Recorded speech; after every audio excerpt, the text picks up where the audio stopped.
Hello, you guys. Welcome back to the Confident Parenting Podcast. If you're new here, my name is Julie. I'm an occupational therapist, a mom coach, and a mom of three little ones.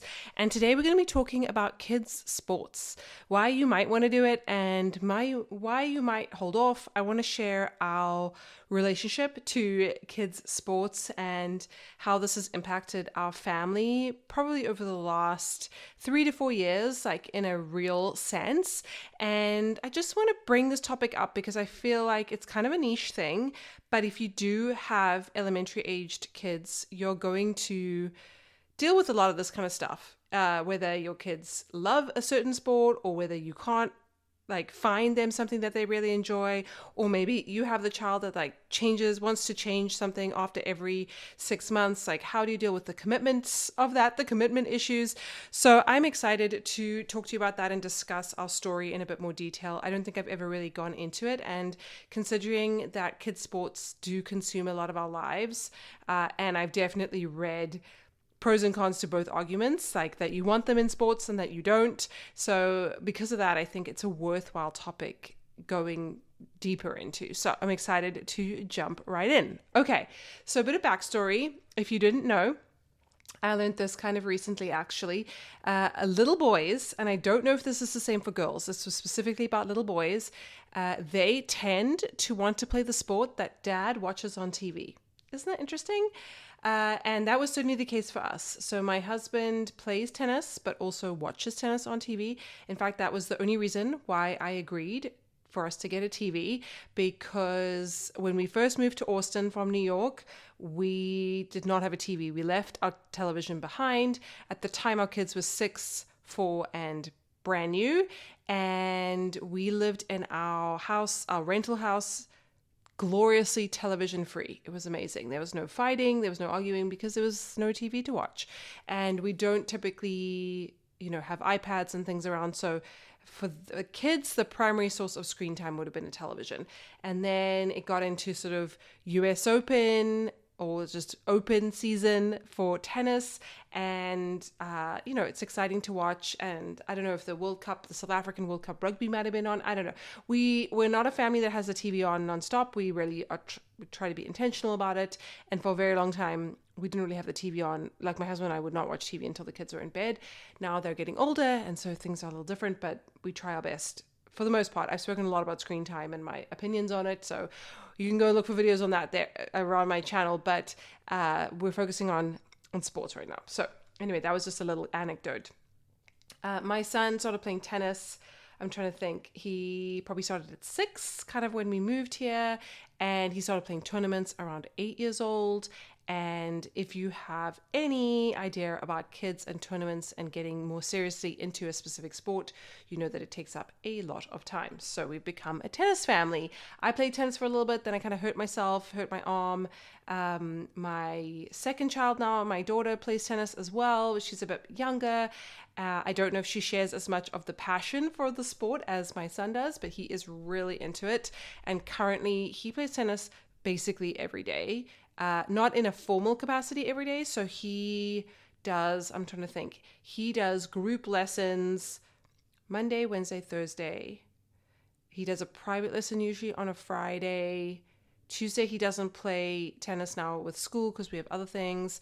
And then Saturdays and Sundays are reserved for tournaments. But if he doesn't play a tournament, which takes a whole day, then or could take 2 days as well, then he'll practice in whatever capacity. He'll play with my husband. So because my husband enjoys playing tennis, it's something that is easy enough for him to do. And also, did you know, as an occupational therapist, I knew this, that racket sports actually promote longevity, because when people play a racket sport, so squash, tennis, pickleball, padel, table tennis, anything where you're kind of using one hand, and just by the nature of the sport, you're reaching and kind of landing. Tennis, you sometimes have to jump.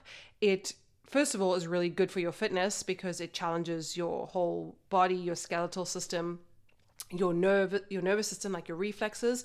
So as you get older, people typically fall less, and we know that falling in older adulthood can lead to death, essentially, or severe disability. So if you can avoid the falling and avoid being bedridden, you're going to do much better in life. And so when you play tennis, first of all, you can play it until you're like 100 and beyond. I've seen it happen. It's very impressive. It's very social, which also helps with fighting loneliness, and it just keeps your musculature really primed and strong and keeps your reflexes sharp. Anyway, again, another little segue, but it's a sport that you can play forever. So I'm on board with him playing tennis from a safety perspective. I don't really want him to play, American football or soccer competitively, or rugby. We're from South Africa, so rugby would be a thing that we would play. He probably wouldn't. He's not like built like a rugby player. I think he would get completely pummeled. Probably a good cricket player and a good baseball player because he's more of a slender physique.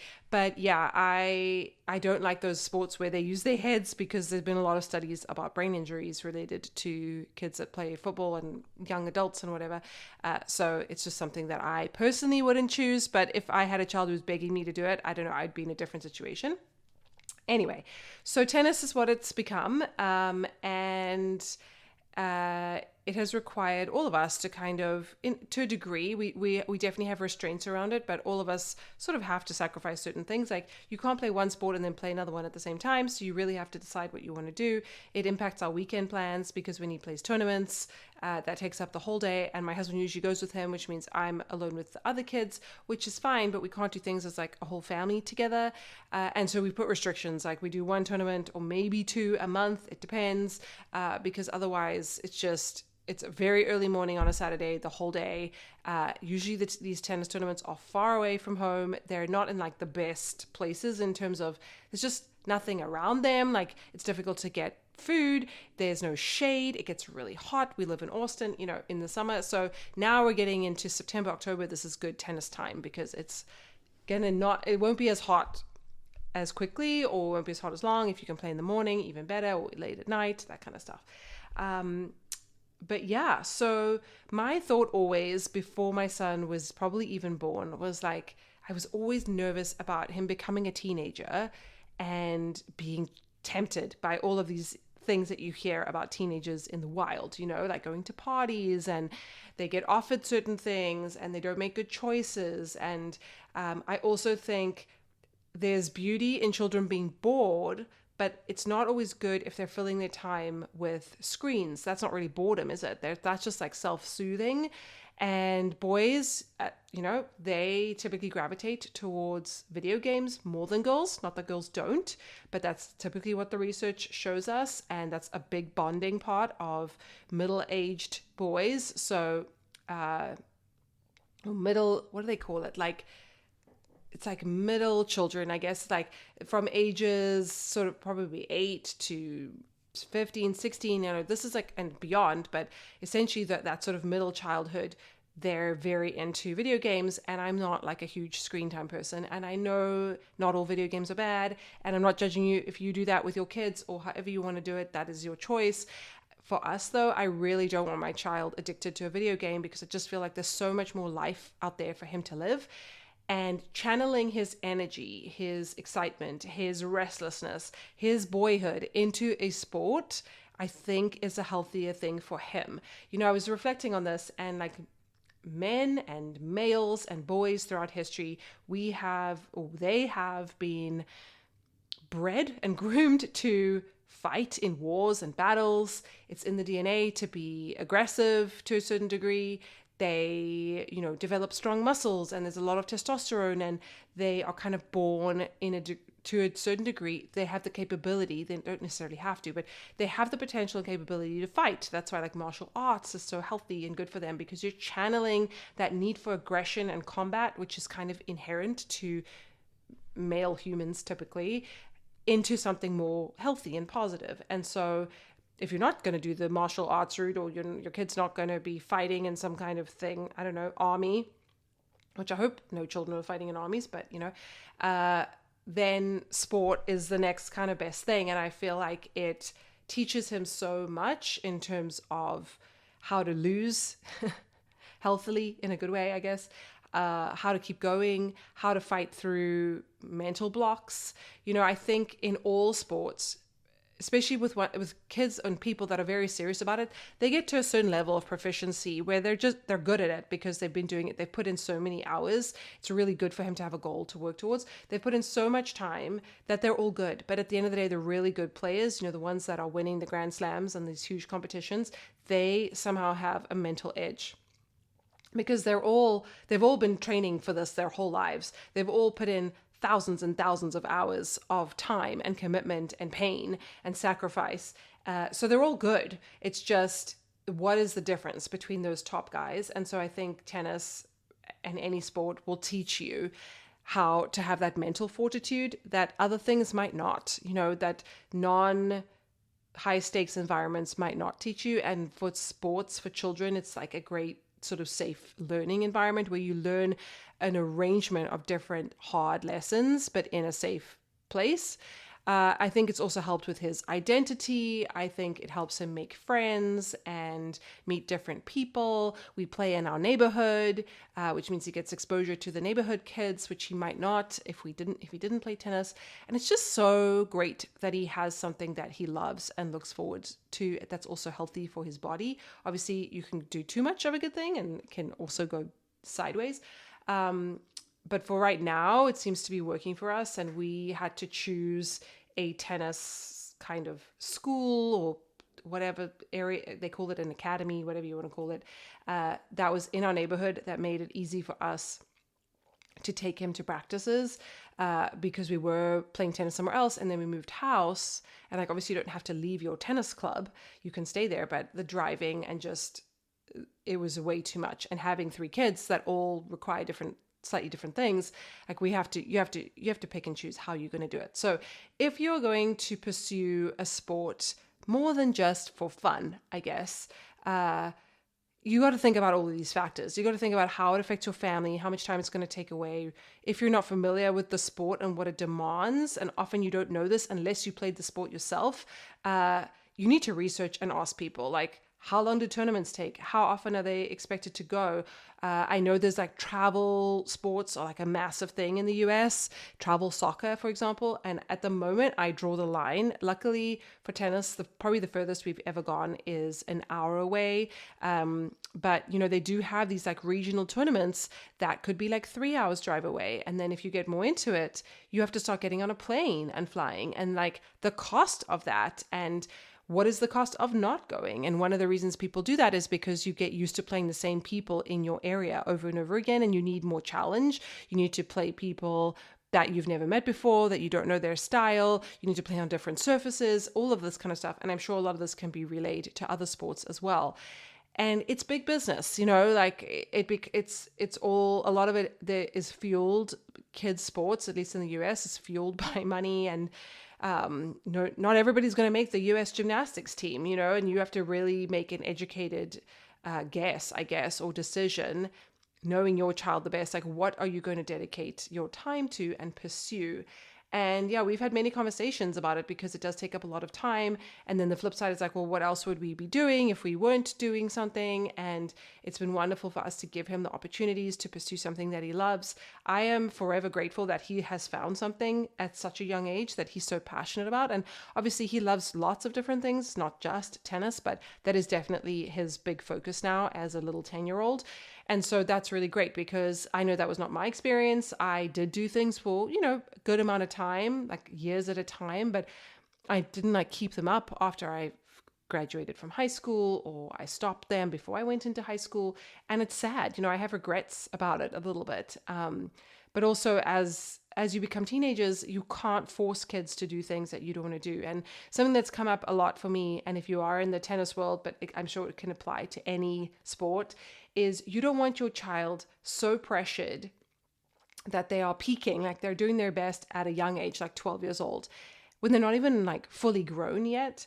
And then by 15, 16, this seems to happen a lot in tennis, they don't want to do it anymore. And it's so sad because they've put in, you as a family have put in so much time and energy. They have put in so much time and energy and money and just blood, sweat, and tears, and then they give it all up. It's sad. But then you have to think about like, what did you gain from that? So even if your children, mine included, do not become, professional sports men and women, so they're not earning money for what they're doing, like they go off and do a totally different career or profession. There's so many vital skills that I think you learn from being a serious athlete. And those skills can be transferred into the workplace. Like, it shows how dedicated you are to something if you get to a certain level in tennis or volleyball or swimming or whatever.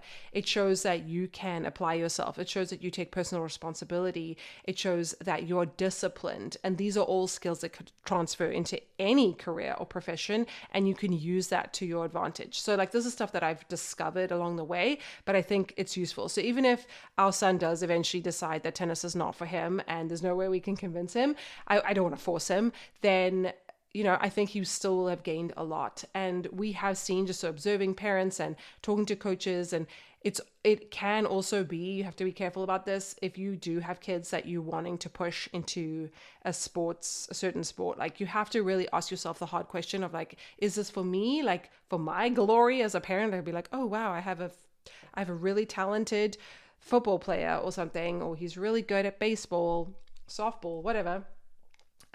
Is it because of you, like you're projecting, or is it because the child actually wants to do it? Because what we see a lot are these kids that they're in the tennis world, like their parents played tennis, they were good tennis players, they got to college level tennis. You're pretty good at that point. And then the kids are like not into it. And we have one, and I applaud these parents because it couldn't have been easy, but I know of one child who he's a very good tennis player, and he's a little bit older than my son, maybe, but not much. And he's decided he wants to play basketball. And I'm sure the parents were like, ugh. But, a child like that is probably good at many different sports. So he could probably, direct himself in many different directions. And the same with like tennis players. I know them pretty well. So like the top tennis players typically are really good at other sports as well. Like Rafa Nadal, we're a big Nadal fan over here. He could have played soccer or tennis. I think he chose tennis, or tennis was chosen for him. And he's also a very good golfer. Like, they are good at whatever they dedicate their time to, because the skills are transferable. They've got good eye-hand coordination, and they can like make kind of any sort of sport work. So, you get those people that are just like kind of multi-talented at any sport that they try. They just need to put in the hours and they'll become good at it or excellent at it. So yeah, it's all a learning experience, but I do really hope, and this was kind of, I don't know if I alluded to this in the beginning. I've recorded this video a few times now, and I have to keep re-recording it, but we really wanted our son, let's start with him because he's the first one, to find something that he would love more than doing all the things that, the world offers in terms of temptations. And so my mind even went to like, okay, so now he's in college age or college level, and he has a tournament 8 a.m. the next day, and, college kids go out and party and stuff. I hope somewhere, and I'm probably going to eat my words, and moms of older kids, you can tell me how disillusioned I am, but I hope somewhere in his brain he'll be like, I have a tennis tournament tomorrow. If I go out and party and drink or do whatever they do, and then get home at 3 a.m, stagger in, and have to wake up at 6 a.m. and go and play a full day tennis tournament feeling like garbage, that's not going to be smart. Like, he just has to do that once and hopefully learn his lesson. I don't know if that's going to work, but I just feel like if there's an antithesis to the temptation, maybe there's a way to instill the discipline so that it's so habitual that he makes better choices. I don't know. I could be completely delusional, but that was my thinking of like, if he has something more healthy, powerful to live for that he wants even more, like those guys in the US Open, for example, they're not going out partying, and drinking anywhere close to when they're training. I know there was a documentary with Carlos Alcaraz, and I can't remember the outcome, but basically I feel like 3 days before a tournament, he wanted to go and be a kid. Like, he wanted to go out with his friends. I think they were in like Ibiza or something. He's from Spain. They were partying, and then he had to go and play a tournament, and I think he lost. I think it was Queens or something. Anyway, correct me in the comments, but basically it was this idea of like, it's this push and pull. When you get to that level of professional athleticism, you have to make sacrifices for your craft. And I don't know if we'll ever get there or if I want that necessarily for him, but I hope that there's some element of like level-headedness that he can instill in his brain. But I don't know, I could be way off. But that's kind of a big driver why we want them to find something that they love that will be life promoting for them, that will like stand them in good stead. But I also really don't want to push them to do a sport that they don't want to do. With my daughter, who's now 7, she loves lots of different things. She wants to do lots of things. Whereas my son, he only wants to play tennis. We want him to play a team sport, like other things like soccer. And he's good at soccer and he enjoys playing it in a casual way, but he doesn't want to really belong to a team. He doesn't want to do like professional lessons or like official lessons. He just wants to play it for fun, like on the playground and stuff. And, you know, that's fine. But we try and encourage him, like also playing different sports. Again, from like an OT perspective, when you play different types of sports and use different muscles, you protect those muscles and you actually prevent injury because you're not using the same muscles over and over again. So that's a separate thing that we can have a conversation with him as he gets older and we can explain all of this. But my daughter kind of likes everything and it's tough because she's going to have to choose. Like I am gobsmacked by how seriously extracurriculars are taken. And if you want to do anything with any level of seriousness, not even like professional level, but you have to commit, you know, several hours a week to that one particular thing. Like you want to be on the dance team, you have to be doing at least a weekend class, at least 1 or 2 classes during the week, then maybe something extra, at least like sort of 5 to 6 hours a week of dance. Okay. If you want to be on the swim team, you are eligible to swim 5 days a week as a practice. And at minimum, you have to be there 2 or 3 times a week, 50% attendance in a month, right? And then you have to do at least 1 swim meet in a season, which is not too bad. All of these things, like unless you're doing something super casual, like the most casual thing I think we do is soccer on a weekend. It's like they have the practice before and then they play the match and it's once a week and it's a short season. It's like for 7 Sundays and then you're done. But if you now are like the coach is like, oh, wow, you're showing talent and promise, like you should go and play soccer, twice a week and then you should go on this team and da, da, da, da. It just takes over your life. And so I would never want a child that we're putting in this much time, money, and energy to not enjoy it. So we'll see what's going to happen with my daughter. I love that she's willing to try lots of different things. But we had it easy with Theo where he's like tennis obsessed. And he reads books on tennis, on mindset. He wants to watch all the tournaments. He wants to go to the tournaments. All he wants to do is play tennis every day. We don't really have to ever convince him. It's rare.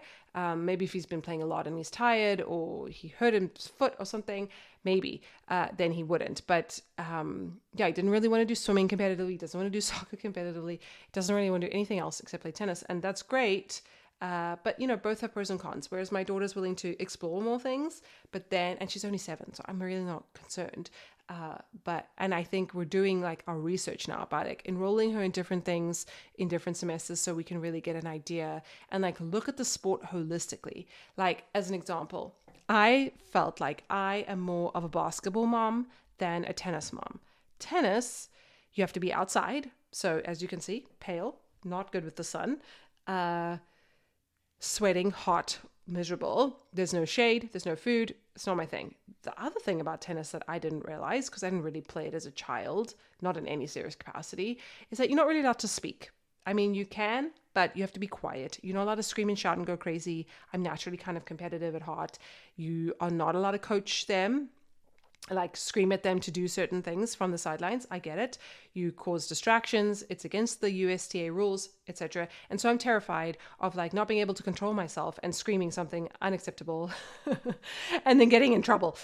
Whereas like basketball, as an example, or even soccer, these are team sports. There's a lot of noise, shouting, screaming. You can yell pretty much anything and no one will even be able to hear you, not even your kid. So I feel like I'm pretty good in that situation. Plus basketball, it's inside, it's air conditioned.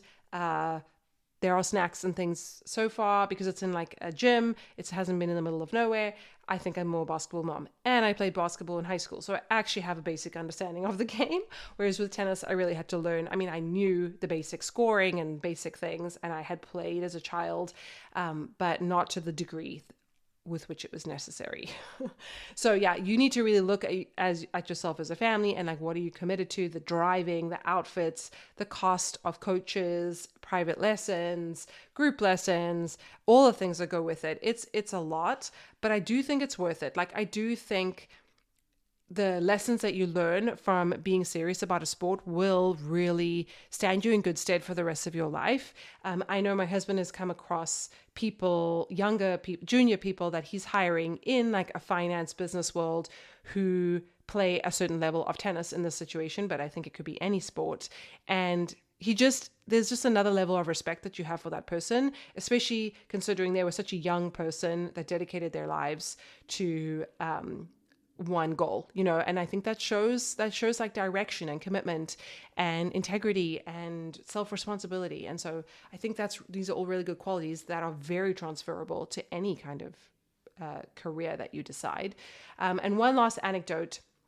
There is a famous American tennis player, Taylor Fritz, who I think he got to the quarters of the US Open this year, or the semis. Maybe not the semis. I think he got to the quarters. And he was interviewed on a podcast, and my husband sent me this clip, and he was basically saying that behind every, I'm sure he's talking about tennis, but it could be any sport, behind every successful tennis player, there is one crazy parent. And for him, it was his dad. His dad used to drop him off from his house, and he would have to run home, or we'd have to go to the park, do a certain amount of like pull-ups, and then come home. And he said he did not like his dad for making him do that. But now he's grateful because obviously he's made tennis a career. He's in the top 10 men's tennis team, or, the rankings, he's doing pretty well. Like, this is something else I've learned. It's like, you don't have to be number one to be successful, like monetarily. They get a lot of sponsorships and exposure. You don't have to be like Roger Federer to be a successful tennis player. There's a big kind of range, but to get into that top 100, to even get to crack the top 10, I mean, you are an exceptional tennis player if you are in that company. But anyway, it just made me reflect on our dynamic and who is the crazy parent. My husband does a lot of one-to-one tennis stuff. I'm probably crazier, like deep down, which is why I find it hard to watch. I find it very stressful to watch him, and because it's a solo sport, it's intense. So I have to it really brings up lots of things in myself, and I have to really like calm myself down. So also consider this when you're helping to direct your children. What kind of sport would you like them to play? And they're unique and they're different from you, so they might not choose. It's very likely they're not going to choose the same thing that you did as a child. We have to be careful not to like live vicariously through our children, and not to take our identity of them doing successfully in a sport as like, oh, I'm so amazing, bravo me. I mean, it's them doing a lot of the work, and yes, you're assisting, you're driving them to places and supporting them, and hopefully guiding them, but they're at the end of the day, they're the ones accountable. And I just would hate for the pressure to be too overwhelming. But yeah, it's interesting how these things pan out. I don't know what's going to happen, but I wanted to share my experience if you are in this phase of life where you're considering, what sports do I even start with my kids? Usually it's going to be a sport that you like and know, right? That makes sense. But if they don't like it, where are you going to draw the line? Like, do you make them finish out the season? And then, because you've paid for it and you've committed to it, and then they can try and choose something else. That's kind of what we have done. Like, we've tried different things for a season and then circled back around if we feel like it's helpful. And we've elevated certain things. Like, we were doing very casual swimming. Now we're doing a bit more intense swimming just to try it out. And like, for me in my head, it's information, it's data. It's not going to be lost, especially for my daughter. She's only 7. Like, she has plenty of time. When I was growing up, I'm pretty sure we only started choosing a sport around the age of 4th grade. So she's only in 2nd grade. So we have time. I think maybe high school is when kids really start to like commit themselves to a certain sport.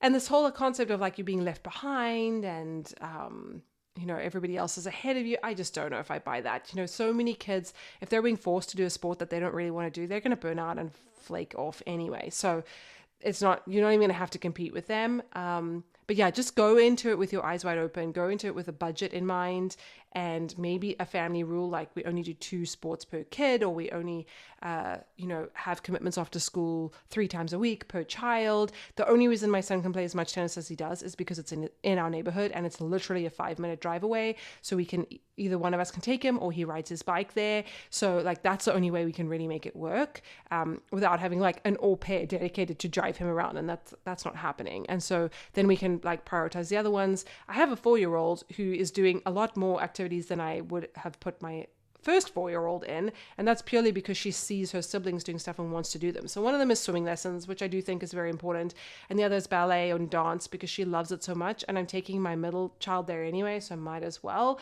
And then the soccer as well, she also wants to do it, although I think she's only in it for the snacks, if I'm honest. I don't really think she wants to play soccer, but yeah, we're trying it out. She's doing it with her friends. It's only a 7-week commitment, so I'm like, we can do this for 7 weeks. But yeah, so let me know if you have any questions about sports and kids, and like what you're gonna, I'd be curious to hear what your opinions are. And I've seen a lot of stuff online now of people purposefully not enrolling their kids into extracurriculars because it gets so crazy and it takes away from family time. And I think this is also why I'm so strict and intentional about screen time, because we don't have time to just aimlessly watch TV when we're doing 2 hours of tennis every night. Like, we need to be coming together as a family, and if we're not all sitting down to eat dinner together, because my son's only getting home at like 7:30 and I have a 4-year-old and she needs to eat before that, then like that's so be it. But then on the weekends we try and come together, over the summer, over the breaks, like we spend a lot of time together as a family. If we're just mindlessly watching TV, I feel like that's such wasted time for us to be interacting. And I still want my children to be playing and just being kids and reading and being bored in a healthy way, so, and exploring and all the things. So we just don't have time for like excessive screen time at this stage of life. But yeah, let me know what you think. If you enjoyed this video, make sure you go ahead and subscribe, ring that little notification bell, click the little notification bell so that you can see more of my videos. I talk about a lot of different topics as it relates to parenting, and a lot of the time as it relates to what I'm kind of going through, because I feel like if I'm going through it, someone else is as well, they will. So it's helpful to hear from like real people and not just, not just conjecture or like people that don't know what they're talking about. Like when you're living an experience, you really have a different kind of insight into it. So give this video a like, comment down below what sports you played as a child and what you might be doing with your kids. I'd love to know, because I'm learning and I don't really know what I'm doing most of the time. Just taking it one step at a time. But anyway, it was great to be here. Thank you so much. And I will see you in my next video /podcast. Bye.